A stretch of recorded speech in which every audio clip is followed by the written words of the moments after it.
This episode is sponsored by Good Meads Emporium, found on Etsy.com. Look, I'm not entirely sure why you keep paying this gym fella a monthly fee. Instead of paying to go hang out at his place and look at heavy equipment being moved from one place to another by sweaty humanoids, come by Good Meads Emporium. Over at Good Meads Emporium, we've got miniatures and models which will absolutely make you feel fulfilled when you purchase, paint, and play with them. I guarantee you that painting six-pack abs on is infinitely easier than sculpting them out of your flesh. Head on over to Good Meads Emporium on Etsy. New releases monthly. Hey, forget about it. I'm sorry, guys. I'll just shut up. Josh, your mic is like the perspective of an ear when someone sticks a tongue in it. What? Someone's been watching too many ASMR videos. The fuck did you just say? The perspective of an ear when someone's tongue is in it. That's what I call a good mic. 50 Feet of Rope, a tabletop podcast of good friends throwing bad dice. Your cast: Adam plays Crow, who is a swashbuckler rogue. I am hoping you have a story that you can tell me. Brian plays Pix, who is a wild magic sorcerer. I feel you're so cute, but I also want to vomit. Chris plays Scraps, who is an alchemist articifer. This is not scientific. Josh plays Wally, who is a divination wizard. Study. Magic. Lindsey plays Salt, who is a gunslinger fighter. Yeah, bro, you just gotta catch the cosmic wave just right. And featuring Julien as the dungeon master. I take deep, visceral pleasure in informing you that this time you do not get sneak attack. This is Campaign 1, Shanties of the Astral Sea, a custom Spelljammer homebrew game developed by Julien himself. Episode 8, Sanctuary. After fleeing the Rock of Braal, the adventurers travel through the infinite depths of Wildspace. Danger is at bay, or is it? Captain Harcourt, who has still not recovered from his captivity, asks strange and probing questions. It also dawns on the crew that they know nothing of their cook, Thessalia, or the supposed safety of her homeworld. Are they traveling away from danger, or straight into its jaws? Excellent. All right. The final day of travel passes again without incident. If there's anything that you guys would like to do in the final day of travel, please just let me know. Otherwise, we're just going to move right ahead. Wally finally remembers, literally the player has remembered this for quite some time, that he has the Find Familiar spell, and that it would probably be useful to have a familiar. So he conjures, yes. So Wally just remembers he has this, he pulls it out of his pack, he looks at it, he spends a little while time to cast it, spent a long time, and he creates himself a big crab that sits on his shoulder to be his familiar.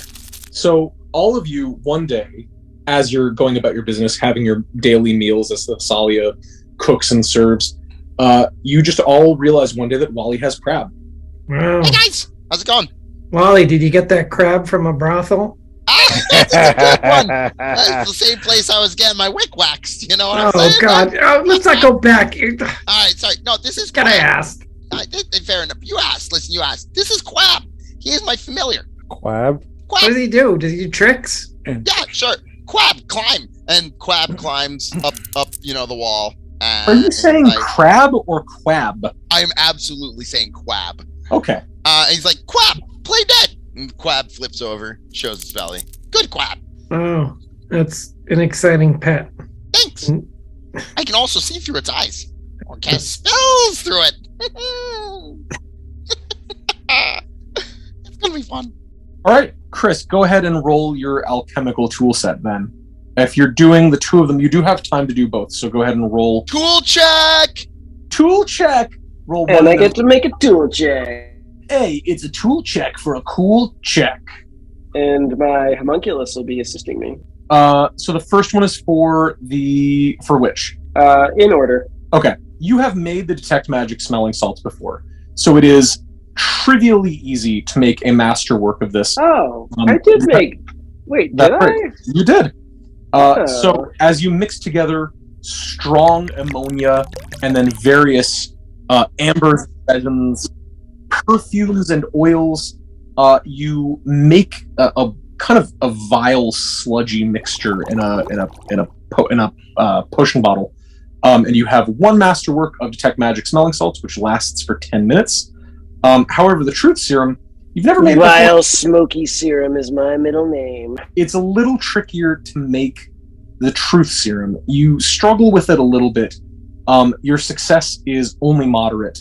It is a DC 13 Constitution saving throw, and it poisons them for an hour, which puts them under the effect of Zone of Truth. However, the crafting time for it is 3 days. So you start the process now, and it will be done after an amount of time passes. It's basically fermenting right now. Wow. Yeah. Okay. This doesn't look quite right, but it says it's supposed to have a briny yellow cast to it. Is this a briny yellow? I'm not sure. I'm going to add more copper. Your homunculus servant just goes. Wally peeks his head in and goes, "That's more of an amberish, briny, sure, but definitely more amber." Thank you, Stuart. Yes, that's helpful. And then also Quab speaks up and just goes. No, Quab, he's doing perfectly fine. Don't insult him. Quab, what have I told you? Don't make me put you back in the pocket dimension. Oh, Quab. You made one too, Wally? Yes, this is Quab. Quab blows bubbles out of his horrifying little crab mouth. Does it look mechanical? It's completely natural. It looks like a large crab. Like a large red on the top, white on the green colored on the bottom crab. Hold on. Wally. Yeah. You made that? I mean, I called it forth from a pocket dimension into existence from nothingness. So yeah, I guess you could call that created. This one, Stuart, you see, I built its body, and yet also I'm not sure if its soul just developed. It definitely has a soul. Does yours have a soul? Maybe? I'm not really the religious type. You didn't. I'm not talking about religion, Wally. Like, I theological considerations aside, this has a spirit. I was unconscious. I passed out, and this being continued to act independently of my will. Oh yeah. This guy will hang around unless I die. Yeah. I don't know what would happen if I died, but did you craft its mind? I called it forth into being from a pocket dimension in which its essence existed, but it was nothingness. All right. I find it amazing how you can replicate the results of arcane magic with such simple tools. And truly, it leaves me in awe, Scraps, what you can do with such simple tools to replicate things that I honestly break the laws of the universe to do. I'm impressed. And yet, your way seems so much easier. I don't know what to tell you.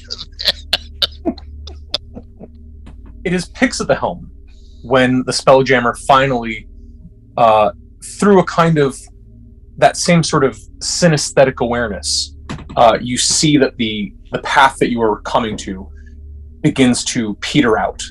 And finally, when you have reached the end of this golden path through space, the streaking of stars fades away, and you are left floating serenely in the vast emptiness before a beautiful planet. It looks from this particular perspective, from this side of it, as the terminus line, the black shadow that is cast by the planet itself, the horizon, begins to creep from the western side. Below you is rich green continents. There seems to be, where you're currently over, vast open areas of vegetation. It's a little bit hard to see exactly what kind because you're still high up in the atmosphere. In the distance, far past where you can clearly see, is the glimmering shimmer of what is probably a body of water as the sun is just past where you can comfortably see on the horizon. The terminus line does begin to creep underneath you as you are still drifting there watching. Julien, yeah. Is this planet a sphere or a plate? It is a sphere. So it's not flat. It's not flat. It occurs to me that we've gotten no information from Thessalia, and it makes me wonder, why didn't we bother to ask?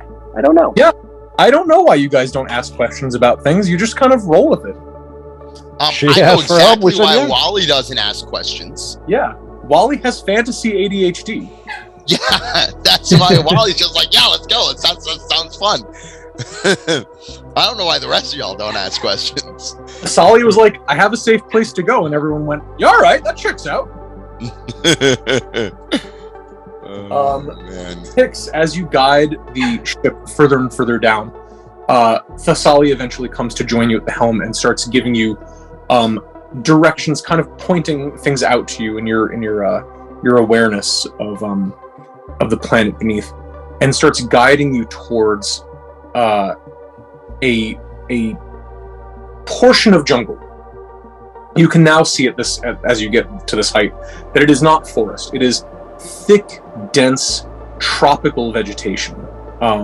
There's clouds that actually like sit amongst the treetops. That is how humid and dense this jungle is.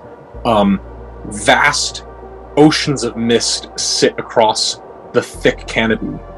And eventually she guides you to an opening, a vast clearing that is centered around a huge dead tree. It is, when I say huge, I mean skyscraper sized. But it is no longer verdant and green like all of the other trees around it. Instead, it is aged gray trunk that extends jagged and broken straight up through this clearing that it is centered in. And sprouting from it at random intervals all around it in massive, massive quantities are mushrooms of every possible color and shape. Whoa! Thin tubular mushrooms that are like Venus flycatchers that are just long, like wind chime shaped, giant, massive, white spotted, red capped, cartoon looking mushrooms that oscillate through different colors and kind of almost shimmer in the light. Some of them, as you get closer, you realize are bigger than your ship. Some of them are as small as a normal mushroom. Some of them are the size of people, but all of them are growing from this massive dead hulk of tree. Thessalia guides you down around it to part of the edge of this clearing, and you can see that this forest has been cleared through industry. People have kept it clear, and you can now see that there are a number of well-constructed but somewhat coming from the Rock of Braal, somewhat more primitive, more medieval construction of homes made out of various materials, but mostly focusing on wood, some stone, lashed together with jungle vines. They all look sturdy and well made, but yeah, coming from the Rock of Braal with its arcano-technic approaches to construction, they seem a little more humble. Thessalia eventually guides you down to an empty patch at the corner, at the edge of the clearing, and the Lady Luck floats serenely as there is no other place to dock, a solid 20 feet above the ground. Hey, Scraps, can I talk with you? I mean, Salt, can I talk with you for a second? What's up? Is Thessalia around?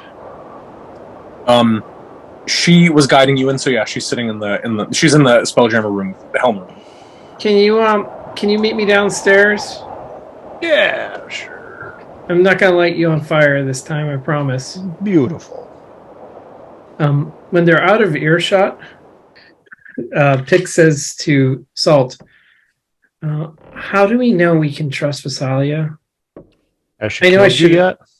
No, but I mean, we're going into this really creepy place with lots of mushrooms and stuff like that, and I don't know. Well, let me put it to you this way. She's cooked every single meal you've eaten while you've been on this ship. Well, maybe that she's trying to feed us, to plump us up so that she can feed us to her cannibal people. I don't know. Did you ever think about that? I am 100% positive that if she wanted us dead, we would already be dead. She may not want to. She may want the Spelljammer. I don't think she wants the Spelljammer. But if it Right. concerns you so much, you can just go ask her what she wants from us. I mean, Right. she's probably going to tell us soon anyway, but... Okay. Pix goes up to the deck and gets into the helm, gets next to the Spelljammer and says, without looking at Thessalia's face, she says, "Thessalia, are you trying to kill us? What? No. What? What? You're not going to lead us to a trap or anything, right?" No. I would never want to kill any of you. Really? Yeah? Pinky swear? Insight check. Are you? Go ahead and roll an insight check. No, Are you I there? don't. It's no. I'll roll an insight check. Do it. Brian rolls a 2. Pix believes Thessalia is leading them all to their doom. You can tell that like Thessalia was about to say a person's name before she switched to I don't want any of you to die. Oh. She looks like actually distraught that you would suggest this. I'm sorry, Thessalia. You've been so nice. I just, like, the big mushrooms kind of scared me. Oh, they're not scary. They're really nice actually. I can make you a mushroom salad that's really really good. It's my recipe and I haven't been able to make it since I left home, and I can make it for you if you like, Pix. Well, I don't want to do what's like Scraps got all like weird and everything when he had the mushroom. Oh yeah, there's some mushrooms that will absolutely make you trip like nothing else. But I don't make salads from that because that would really be overwhelming. Oh, okay. All right. Yeah, I'll try it. All right. At this time, I'll come back into the room. Thessalia is so earnest, and I love it. I'll be like, all right. Hey, Thessalia, what are we looking at here? Thessalia is the best person on this ship. Like, by far. Well, Salt, this is my, where I grew up, and it's, that's, the Holy Mother Tree, and my, village. Meet the village elder. Okay. Tell me a little bit about your world so that we know what we're walking into. Is this the kind of world where gods and demigods are just walking around and playing day, or is this a world where the gods are detached, or what's the deal here? And she like gets progressively quieter as you're asking her this question until you're to roll perception to hear her. Yeah. Go ahead and roll perception as she like starts to shrink and her big elephant ears like move in front of her face, slowly like cutting her off from your vision. All right, 23. I can still hear I have her. an action to take after that. She like mumbles through an explanation that there are like they do worship the Great Reclaimer. They're aware that other gods exist. They have never seen like the actual humanoid manifestation of their god, but they've definitely like, you know, they have holy men, they have miracle workers. They pray for stuff and it happens. So detached deities, got it. Yeah, and she explains that the high priest is going to be there, and he'll be able to explain what it is that they're hoping you'll do for them. and again, this is all like picks. You're not entirely certain. Like you've got a suspicion, but you're not really sure. You're like, maybe she's just kind of weird. Maybe. Mhm. Salt. She just kind of like mumbles through this explanation, and usually like, and it's like, I think I'd like home, and I'd be happy to cook for you if you want to. And I told Pix I'd make mushrooms. I can make you. Thank you greatly, Thessalia, for everything that you do. And she like backs out of the room, and you hear like a thump as she heads into the galley, but like she maybe runs into something. Chris, you had something? I rolled insight because I wanted to ascertain if I could get any insight into Thessalia's behavior. Yeah, you have a suspicion. Yeah. What I'm detecting out of character is just that she's very uncomfortable about returning home or about speaking about her homeworld for some reason, and I don't know why. Do I get anything additional from the insight check, or basically from that 12? You get the impression that she is uncomfortable, or that she just feels like uncomfortable talking about. In that moment, she felt uncomfortable talking. So I'm just gonna follow her and into the kitchen and say like, Thessalia, I'd really enjoy helping you prepare the next meal. Thank you. I really appreciate it too. Captain Harcourt didn't really do much in the kitchen. I didn't really get a lot of help before you came. And as I assist her in whatever tasks, I want to say like, how do you feel about coming back to this place? Oh, well, I mean, a little nervous, but only because it's been so long. I wonder if my sisters have grown up, and I'm sure they'll still remember me, but it's been some time now, and I know that things weren't very good when I left, but hopefully now that you're all here, you can maybe help me set some of it. Things weren't all good with your family? No, things were fine with them. It's just, well, we had a problem with one of the members of the order, and he ended up leaving in a pretty dramatic fashion, and I don't know all of it.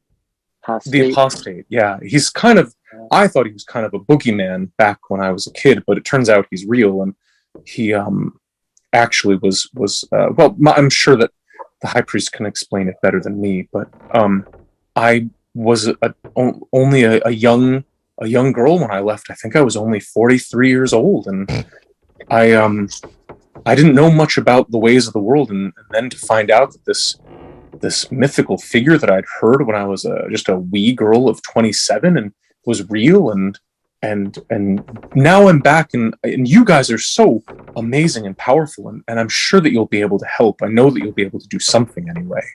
I hope so. Would you let me choose the spices, and you tell me if they're the right ones before I add them? Oh, okay. If you're sure, because normally I do the kind of final touches of cooking. But sure, yeah, of course, Scraps. If you want to, I'll just. Oh no, not that. That's very hot. Please don't use that. Hey, Julien? Yeah, hi, Brian. While this is going on, Pix knocks on the door, and she says, "Scraps, can you wander away for like 5 minutes?" Oh, excuse me, Thessalia. Perhaps Pix would like a word with you. It's probably for the better on account of the spices. Pix says, yes, and pushes Scraps out the door and closes it. And she turns to Thessalia and says, Thessalia, we're going to have a talk, lady to lady. Miss Pix? I think we should just put it all out there. What out there, Pix? You're kind of infatuated with Salt, aren't you? Her elephant ears slap out in front of her face and completely cover, forehead to trunk. Her trunk is just like curled up, pressing into her face. She shrinks in on herself. You actually hear her like very briefly.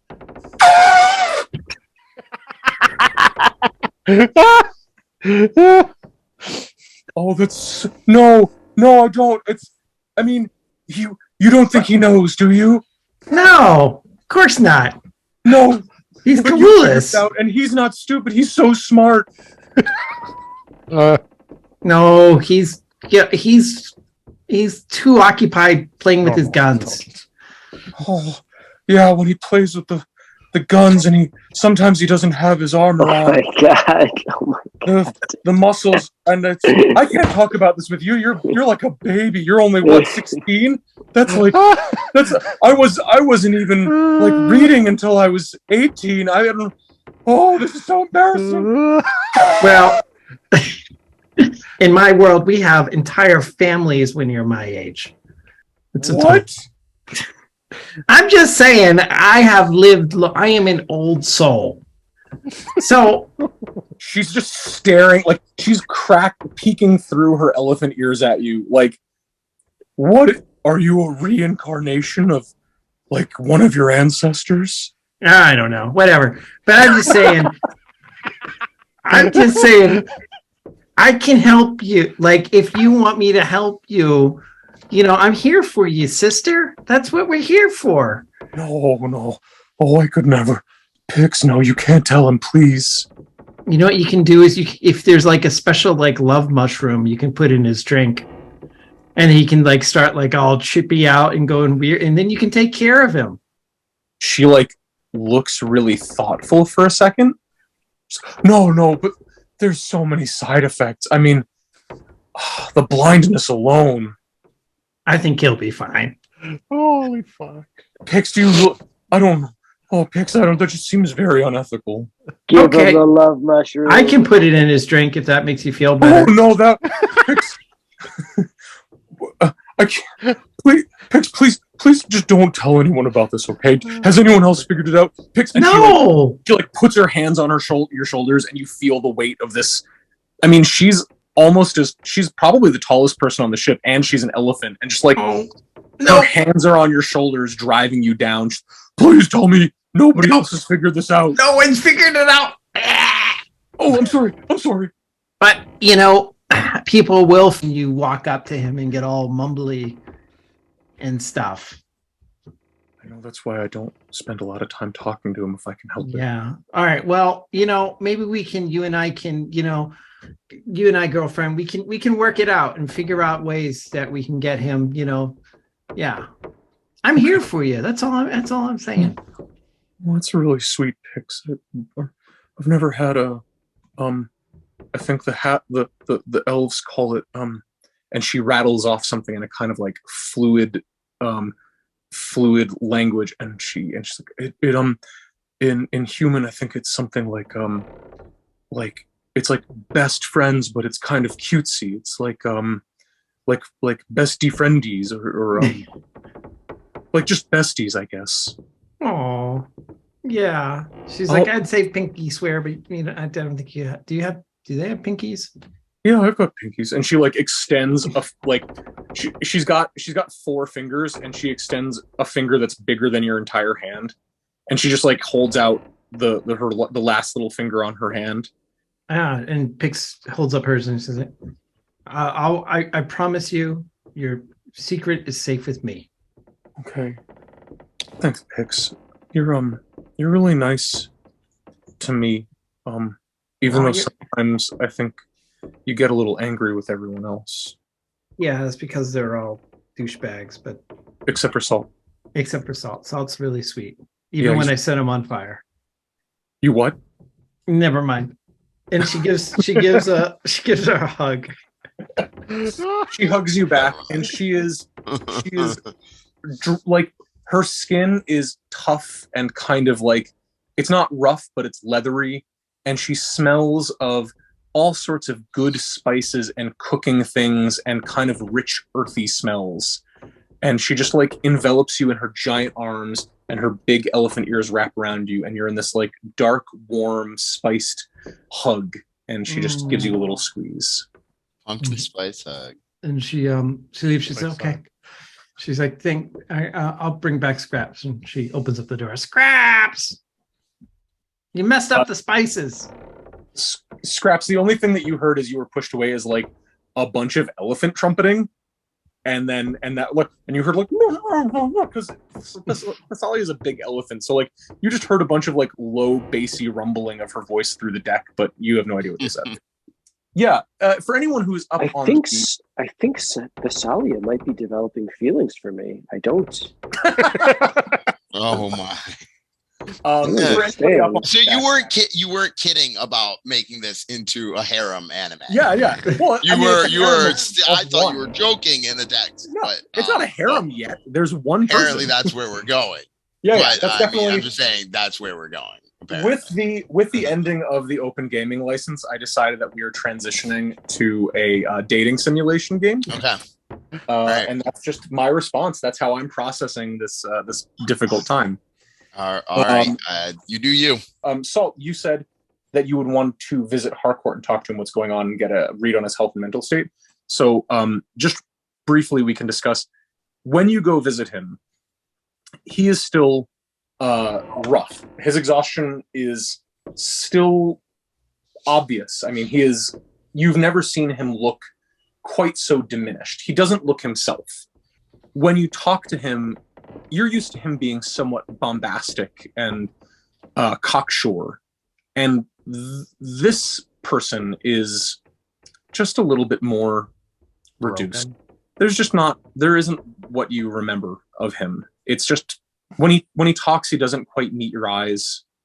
He's a little bit quieter, a little bit less prone to the outbursts of excitement and exuberance. God, if he doesn't recover from this, Scraps is going to start feeling bad for him. And that would be a problem. That would be a problem. And so what do you say when you visit him? How are you feeling? I've honestly been better, Salt. I've been this has been hard. Yeah, you look like shit still. Yes, I suppose I do. Where are we? Currently we're in the middle of Wildspace, but where are we going? Scraps declined to tell me. Thessalia had a problem she wanted us to look into. Oh, so do you know where she's having us travel to? I presume her home world. You don't know where it is, do you? No idea.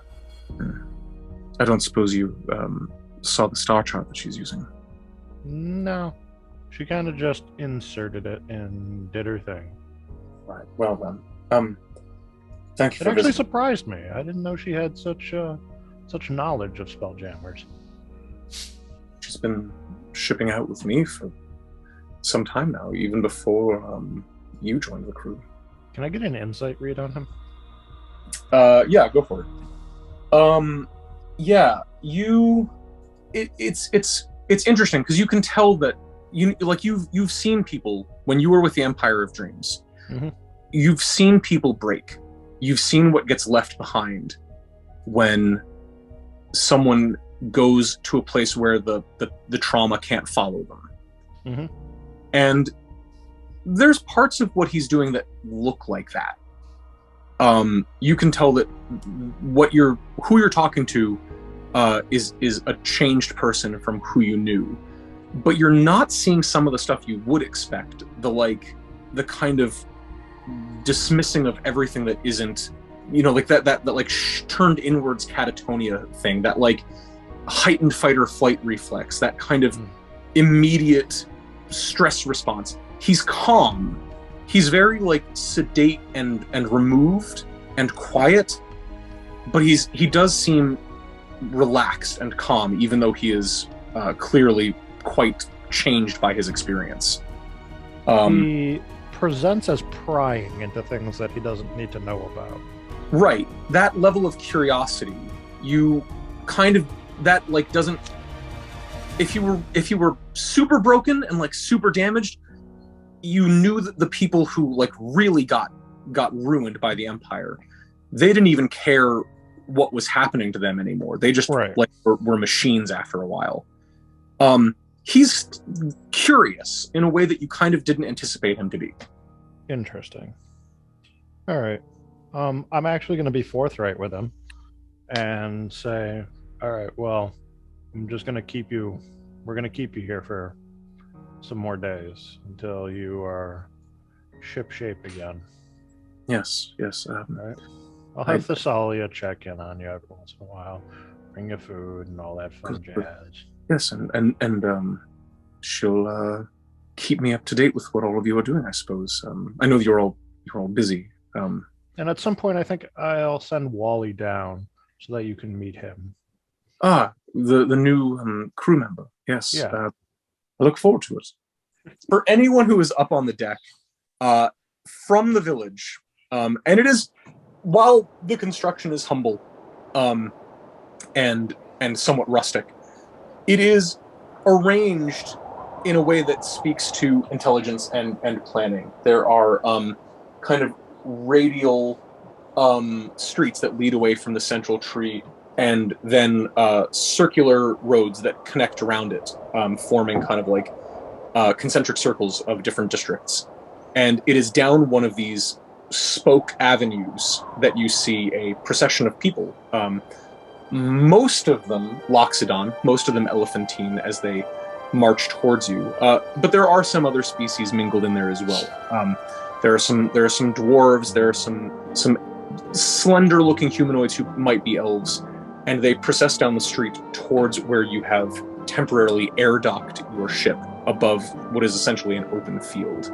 And a respectful distance away, they stop and they wait until you all do something. Hi? Hello? We come in peace. A couple of the people in that crowd, you notice, like, as you say, we come in peace, a few of them relax a little bit. But the lead, a large elephant man, you've been around Thessalia, you can see that this is a little bit more of a bulky, hulking figure, so you assume his gender identity. Stands at the front. He has a long... they're almost like they're like priestly vestments where you put your head through, and there's a front piece and a back piece, but there's nothing on the sides. Tabard?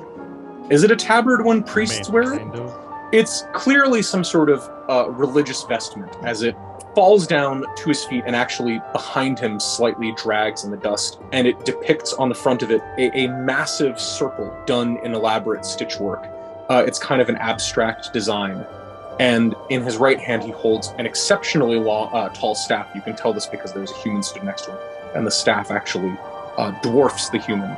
And it is of gnarled, dried wood. And it has, at the very tip of it, just this kind of like spiraling thing of gnarled wooden roots. And he raises both of his hands, and he raises his trunk, and he goes, "Well met, travelers. Welcome." Hi. I'm Wally, and this is the crew of the that Salt over there is actually, he's the captain. He should probably be the one talking, and Wally kind of gets sort of nervous Or Thessalia. around people this big. Or Thessalia, she's the cook, but she's from here. Salt, you take over. Thessalia, you said. Yeah, give us a second. We'll come on down. So I'm going to gather the portable hole. Okay. Fold it up nice and fun to put in a backpack. And I'm actually going to bring the knotted rope that I don't think we know what it does yet, because none of us did investigation or identity on it, or identify. I completely forgot about that. I could have done that, I think. Or no, I still need a pearl. I don't know. That's okay. That's very in character. And then we're going to toss down the rope ladder, and we will go down. Wally, can you feather fall some people? Oh yeah. Do I have that prepared today? Hold on. What did I decide to prepare this morning? Yeah, we got that. Featherfall. Yeah. All right. Let's see. All right. We got 1, 2, 3, 4, 5. There's 6 of us. Someone can't fall with me. I'll take the steps. Okay. All right. Everybody else. I'm I'm sure some of us can take the steps so you can reserve some of your energy. Well, I tap. No. It's doing 1 is the same as doing 5, and I tap Thessalia and Pix and Crow and Scraps and myself, and then I jump off the side and float down. Come on, guys! Who do you not tap? Me. Salt. Salt, you I watch will as, use the ladder. as everybody gently floats down over the side until they softly touch the earth, and then their weight returns to them, and you clomp your way down the ladder. Thessalia, in particular, as a hulking elephant woman, just like gently, gracefully drifting down, is surreal. But when she touches the ground, very tall Loxodon man, who makes even Thessalia seem shorter, rushes forward and embraces her fully in a hug, and she embraces him back. Their trunks intertwine. They kind of like move past each other and caress each other with the ends of their trunks. And then he pushes her back at arm's length. Let me look at you, Thessalia. Ah, my favorite niece. I'm your only niece. And the joke never gets old. And they, their trunks still are like intertwined, almost serpentine, as they just kind of like warmly look at each other. Uncle, these are my co-workers and also Friends! We're her friends! Friends, they're my friends. And she introduces you all to him. And he warmly greets you all, and he goes, I am Lovis. I am High Priest here. Welcome all of you to the Great Tree of the Mother. In the name of the Reclaimer, I offer you safe passage and whatever it is you need. Oh, we're not here for need. We're here for your need. That's awfully sweet thing to say, Salt. Thessalia seems to think you've got a problem we can solve. We're kind of sort of problem solvers, especially if the solution involves killing something that needs killing and deserves killing. We don't kill it indiscriminately. He gives sort of a stern look to her and he goes, Thessalia, you can't bring outsiders into our problems. Well, but I figured they're very strong, and Salt is a really good he has a Scraps cocks his head. Gun. There are no outsiders to the Reclaimer. Ah, so you have tasted of the visions that have been offered by the Great Reclaimer. Oh, he see it in your eyes. Hard. Yes, it's pretty wild. Come with me. And Are there vestments like tie-dyed by chance? Are the what? His vestments? No, they're white and they're actually very clean. But you can see that the staff that he's carrying is actually like speckled in spots with kind of strange colors and weird shifting kind of lines that look almost fluid. And the procession turns around and they actually begin to head back on their own. And Thessalia's uncle Lavis begins to guide you back towards the central tree. And he warmly begins to put his arm around Thessalia as you all are escorted into this village, into this town. It is becoming evening on this planet. The sun is beginning to drop below the horizon. The twilight gloaming of the village is interrupted by the soft but still kind of alien blue and periwinkle glow of these mushrooms that grow up along the outer sides of the tree, serving as a beacon in the center point of this village. You have a small procession that is leading away from you. Thessalia and her uncle are hanging at the back with all of you as you walk in towards the village. Crow would like to speak to him, and just as we are approaching the village, please, can you tell me the story of this amazing tree? I have trees in the jungle where I grew up with my sisters and my mother, and nothing like this. Ah, the great tree mother. Yes, it has been truly a blessing from the great Reclaimer. His presence is all around it.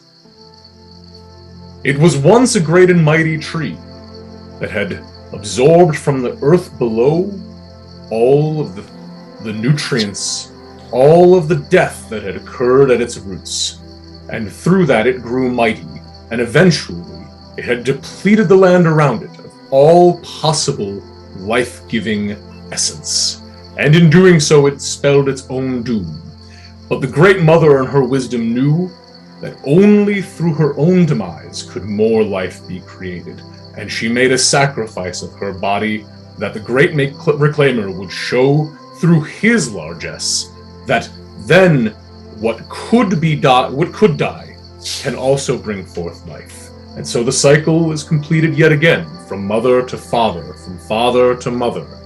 There is no end to this great circle, and when the Great Reclaimer's creation here eventually crumbles to the ground as the mother tree's structure can no longer hold itself upright, then it will clear the ground for a new tree to grow, and its path will have been paved by the Great Reclaimers, nutrients seeping into the soil as their structure falls apart in turn. Thus the next mother tree will grow. This is the central pillar, no pun intended, of our faith. Yeah, I mean, that sounds pretty fucking accurate. I mean, that's like, those are all things that happen. I can get behind this. Yes, it does happen. You don't have to get behind it. I mean, okay. It's sort of our thing. Yeah, it's a good thing. That's what I'm saying. It's a good thing. Keep on. Keep on keeping on. Ah, yeah, shit dies and rots and new shit comes. I like it. You're incredibly small. I am. And horribly deformed. Well, not horribly, but just like kind of fucked up. I like that. And he like scoops his trunk down low to the ground, and he kind of like gets it under your butt as you're walking, and he shoots you all the way up into the air and puts you on his shoulder. Oh, that was fun. I like you, Mr. Head Elephant Man. And I like you, emaciated child person. The name's Wally. Wallace Mary Blessings, known as Wally the Red to my friends. Fantastic, Wally. Well, come, let us see what hospitality we can bring forth for you, our honored guests from beyond the stars. Onward! And he leads you down a largely beaten dirt path directly in towards the center of the tree. As you came down in the Spelljammer, seeing this village, hamlet, town from above, you saw that it is radiating lines heading inwards towards this enormous tree trunk that then have concentric circles of streets that kind of join them together. And he leads you down one of these axles, heading further and further in towards the center. Eventually, he comes to what is a very long, large hall. The doors are thrown wide open on one side of it. There are torches lit to either side of it. And when you enter in, it is a simple but well-constructed interior of dark wooden beams holding up a tall peaked ceiling. There are flagstones that make up the ground, and there are long, strong, and very large benches that make up the majority of the interior. Given that this is a place where a lot of Loxodon live, much of the furniture is scaled up to people who are starting out around 7 feet tall. There is braziers that burn at different parts, and there is a large fire that burns on one side of this hall.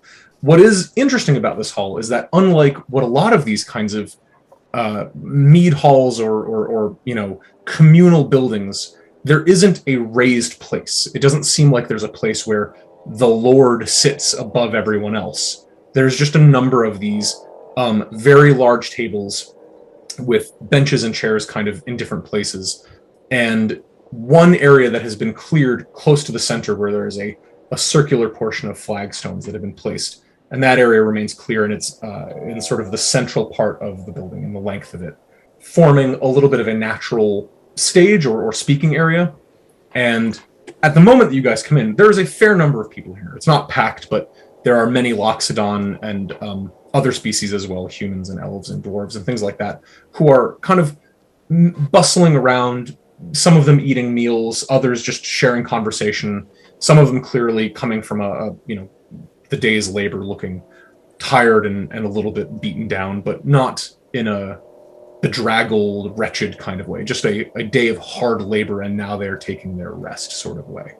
And Thessalia and her uncle lead you in. Thessalia is immediately whisked away by hordes of people who are, oh my god, Thessalia! It can't be you! What are you doing back? And they whisk her away for gossip and all sorts of good things. She's hugging people, and people are patting her on the back. And Thessalia's uncle gestures you all to one of these long, large wooden tables. Come, join me for to a nicer chef. Oh, yes. My niece is quite a dab hand in the kitchen. We've missed her culinary efforts. I hope that you're all enjoying what we've had to give up. Yeah, no, she's great, except coffee. You gotta talk to her about the coffee. It's not really her thing. Coffee? What is coffee? Oh my god, coffee is great. So you get these beans, and you smash them into like a powder. Yes. And then you mix it with boiling water. I see. And it's like this bitter bean juice, and you add a little cream to it, and it's like, whoa! And it like gets you pepped up for the day. And what does she do wrong? I mean, it's just kind of thick. It just doesn't quite. Maybe you guys don't have coffee. Maybe that's her problem. It's all right. No, we've never heard of it. I mean, has anyone asked her to do it a different way? That's a really good point. No one ever has. We communication. just let Thalia do her thing. We didn't want to offend her. Communication is sometimes an important skill. Like the spores of the mushroom. No, I'm just kidding. I don't make everything a mushroom metaphor. That would be very one note of me, and I'm not a one note kind of guy. Yeah. No, you're a fun guy. Multifaceted elephant man. I like it. Do you make the fun guy pun in character? Yeah. He whips around to you, Salt, and gets really close really quickly. And he goes, "Did you say fun guy?"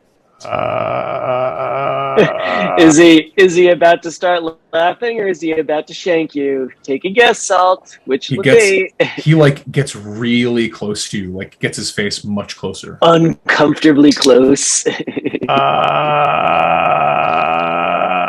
because that's hilarious. Excellent. All right. I'm going to help Wally get into one of these chairs that would be otherwise impossible for him to get into. Oh, thanks, bud. Hey, does anyone have a booster seat? I could use a booster seat. Maybe a thick book? Come, let me, and he gestures across the room, and you see that there's a half-elven man who kind of catches the gesture and nods. Please, let me have you all fed. You must be hungry from your travels. Yes, and while we eat, perhaps you can tell us the story of Thessalia's life. What was she like? Well, I won't tell you of her life. That is, of course, her prerogative. But I will tell you, she was quite an inquisitive child, always wanting to know the deeper mysteries of the Great Reclaimer before she had even taken her priesthood. It was quite vexing that she would occasionally break into places she wasn't meant to be and read scripture that wasn't meant to be read without the proper context, and also the time that we found her having consumed, well, not what we normally give in terms of amount of the sacred host. So she had a very interesting 8 hours after that. But once she came down from the trip, she had insights. I mean, that's the thing about Thessalia. She knows what she wants, and she goes for it. And so you're saying that these scriptures aren't sporing? He whips around back towards you again, and gets really close again, and goes, "Hilarious! I actually haven't heard that one before. The fun guy one is common, but sporing." He's really not that funny. These guys think they're way more punny than they are. Oh, Are there like many types of the sacred host, or just like one kind of host? Oh no, How many there's a hosts number. are there? There's many kinds. Some of them are used for gentle meditation. Some are used for more aggressive spiritual pursuits. Some are used for finding out things that are left buried in the mind, things that are meant to be exposed to the light so that they can be brought out. It sounds like you could use some of those scraps. Yeah, that sounds kind of dangerous, though. I mean, I would be a poor host if I offered you any of the various compounds and forms of spiritual, as we call them, entheogens that you could consume without proper training and warning. I mean, simply consuming one of the hosts would be, oof, goodness, it could do all sorts of things to you without mental preparation. Mr. Elephant Man? Yes, small human. I can help you. We have people like you who take these sacred hosts in my place, and I can actually make you. I can help make you some spiritual garments if you have like some cloth and like some like bands and maybe like some bands I can use, and I can, if you have any dyes I can make you these garments that would really go with your ritual. Please, if you have knowledge of this art, we would be most appreciative. Any form of art that opens the mind and brings forth the connection to the great Reclaimer is something sacred. I will give me a moment. And he steps away from the table, kind of caught up in this new idea that you've put in front of him. Tie-dye is now going to be canon. I mean, like, it does not exist in this world. Does now. After some time. Wait. Oh, go ahead. As he steps away, I turn to Scraps and I go, "Hey, do you think that if we get him back to the ship, he might be able to look into Harcourt's mind and find out if he's infected or anything? Because isn't that like one of your concerns?" That's the best idea you've had all day, Salt. Let's ask if he's willing to minister to a sick mind. A sick mind? Scraps pauses like, is that the right term? A mind... A broken mind? A broken mind? Is that what you call it? He seems pretty broken to me. I can't tell. But yes, he's not well. Lofus comes back, and he is bearing a kind of like rough-spun cloth garment. Because I do not know what you mean by bands, but I brought you a fair amount of twine, and there's kind of like this bundle of twine that he has that has been tied into a bundle. As for the dyes, we have many artisans who have produced all sorts of dyes. I'm very curious to see what you can do with this, young human person. I'm sorry, I've been terribly rude. I am Lofus. I've introduced myself, but I do not know your names. I'm Pix. Pix. So they call me Pix. They call you Pix. Her real name is Claire. Yeah, that's what my real name is. Claire Pix. You can just pick one, I don't mind. Pix. Okay, you can pick that one. She comes from a place without magic. We're trying to get there. Yeah, no magic whatsoever. So it's really hard to get a focus to get there because you have to make a focus on a planet with no magic, and it's got to be magical. But so we're trying to get her home. Why have the gods done this to your home, to take its magic away? No, I guess... You go ahead, Pix. I don't have to talk about your house. I don't know. Surely you have petitioned them, asking them to restore the magic to your land. Well, I don't really go to church, but that's not something you can pray for. Why not? Surely the gods listen to your prayers. Well, my dad says there is no God, but my mom is still she still goes to church. Yes. This confuses me. There are clearly gods. I mean, I don't know about this. There is no a. You have an alphabetical god. There is no a god, but we have seen our god. The great Reclaimer has appeared to us in dreams many times and in visions. Perhaps you have one of those gods, a god of mystery that is not seen but only felt. Is this how it is for you? Well, I guess it depends on what religion, but no one has any first-hand knowledge of them. I mean, it's all stories that are written thousands of years ago. How strange. Well, yeah, maybe. No, it's not strange. It's home. It's weird as fuck. That's why I want to go there. This guy gets me. Yes, no, it is weird as fuck. Oh my god.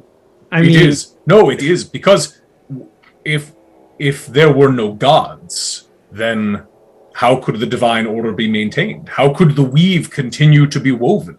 Even the small wizard here, I see the staff that you carry. Even those who master the arcane arts, even they are playing in the playground of the gods. he hasn't mastered anything. Hey, that is not very. I taught you how to shoot balls of fire instead of a pew pew. And yet she is the one who has burned you, small one. I like that. I'm just. Oh, snap! And he turns to you, Sultan, and goes, I too can make jokes. So Pix is like, yeah, just get me a couple of bins and throw some color dye in, and I'll get to work. A bin. A bucket or something. Yes. Liquid For the dye. Yes, of course. This makes eminent sense. Yes, I will ask some of the artisans about their ideas. But please eat. And at this point, there are wooden bowls that are brought in front of you that are filled with a sort of rich, hearty-looking stew that sits on a rice pilaf. You can see that there are really big chunks of mushrooms in them. Oh God! It looks like it's largely vegetarian. There's some strange, unidentifiable vegetable-looking matter in it, but very clearly, mushrooms are the focus of this particular mushroom-worshipping cult of people. All right, I scoop up some mushrooms in my spoon, and I turn to Pix, and I go, how does a mushroom clean her house? No. How? Oh, Wally! With a mush broom.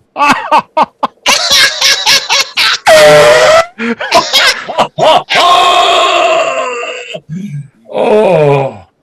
Scraps laughs loudly, like probably too loudly in response to that. And then as soon as the laughter subsides, he says in a very serious whisper to the Loxodon, do your people eat animal meat? Our people do not, but many among us do. There are several people who hunt out in the forest beyond. I did not know if there was a dietary need for the flesh of beasts among you. I apologize for not asking in advance. There is not. No, none of you require. You are all willing to accept the fare of vegetables. I mean, out of game, we have 2 giant cats, and cats are obligate carnivores. Yeah, that's a great question. That out there. Salt and Scraps, are you guys? Are lion folk and tabaxi obligate carnivores? Like, do you die if you don't get a source of taurine from meat? And Crow, I have another unrelated question. Can you describe the weapon that Crow uses in combat? What does it look like, please? It uses a rapier. So can you describe? Does it have any particular appearance? The one I particularly carry, no, it seems nondescript. There's nothing special about it. I wish it did, but it does not. I assume that at some point we have like lots of jerky. Yes, if anyone goes and pursues it, there are there are hunters, there are people who don't just want to eat vegetables, and there is a massive jungle all around you. There's all sorts of game to be had. I suppose at times I will often go out and eat grass and then vomit. I mean, out of character, I will absolutely eat mushroom soup. When we get back to the ship, I will have a bag of jerky. Sure. For all of the rest of you who partake in the soup, it is rich and hearty and filling. It is not particularly exotic tasting. It tastes largely of that umami, savory mushroom flavor with some sweetness here and there of something that maybe is like a tuber. It's well prepared. It tastes good. It's filling. And after a long day of travel aboard, several days of travel aboard a ship where, although Thessalia is an accomplished cook, there's only so much she can do with ship stores. And so it is nice to have a bit of a change of pace. And the evening begins to grow dark.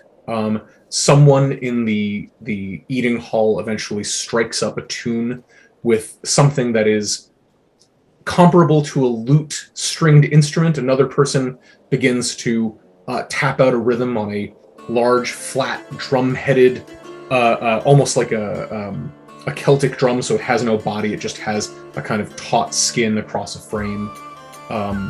And there's just kind of some general merriment, a kind of bonhomie among everybody here. There's chattering and laughter. There's some people who are beginning to kick up their heels and dance a little bit, but not something organized. They just kind of maybe have had a couple of sips of strong spirits, and it's just a wonderful atmosphere of warmth as the light from the sun begins to fade, and the light from the fire in the building is all that is left to see. As we're participating, or watching, or participating, as the case might be, in this very scene, Scraps is going to catch Crow by the elbow, or perhaps the tail. Probably not the tail, but more likely the elbow. Crow, I have something for you. What sort of story do you have to tell, Crow? To Crow? It's not a story, or if it were a story, it comes to an interesting point. And he draws out of his dark, the cloak that he's always draped in that could hide any number of mysteries, a rapier that is of a similar fashion to the one that you use Scraps has seen you use in combat, Crow. This one is a little bit different, though. It's a little bit shinier. It almost like the way it catches the torchlight and the lamplight might make your cat eyes twinkle, or any other eyes that happen to light upon it twinkle. It has an unusual shine, and the pommel is engraved with the stamp of a cat's paw. Interesting. And I will send you the details right now, but it is an alchemical infusion, an alchemically infused item. There you go. It is a radiant weapon, and it gives you some bonuses. And Scraps says to you, like, I've been working on it in my laboratory. Maybe you can tell me if it's functional or if there are any kinks that need to be worked out. You see, it's you'll need to sleep with it under your pillow or practice with it, or it clearly isn't yet attuned to your essences. I can tell by I have a way. And he holds up sort of a strange piece of colored glass to his eye as he looks at the sword, then peers closely at you, then back at the sword. But I can tell if you train with it, sleep with it, speak to it, perhaps for about 1 hour, whisper to it, dine with it next to you at the table. Sword. There are many ways to align. My friend Scrap, you are a very interesting person. I thank you for this. Someday, if you survive the thing that is in your head, you must tell me your tale so I may bring it home to my family. Just to be clear, it's not a matter of surviving what's in my head. I am the worm. That's me. It's like, can this body survive me is the question. Is that what you meant? Oh, again, this is a story that it has been very difficult to tell. But I'm interested in watching and learning, and thank you, my friend. Yes, it means regular infusions and regular maintenance, and I might always not be able to supply that, but for right now, you can use it. And as you take the sword into your hand, Crow, and there's a moment where you wrap your hand clasps around the hilt of the sword, and it's almost as though a sunbeam hit it. So a simple like flash of light travels along the blade, racing up to the tip of it, and pulses briefly with warm daylight, and then it just is a normal blade again. Julien and I lean in to Lavan. Lophis. Lovis, yeah. Lophis. All right. Sir, I've got another joke that I will trade for a to-go container of this soup. A to-go? As in, you wish to have the soup elsewhere? Well, yeah, we've got another crew member who's sick on the ship. So, I was going to bring him some of this phenomenal soup. Ah, yes, of course. It requires no joke, but now that I know a joke is to be had, I will have it from you. All right, what do you call a mushroom that makes music?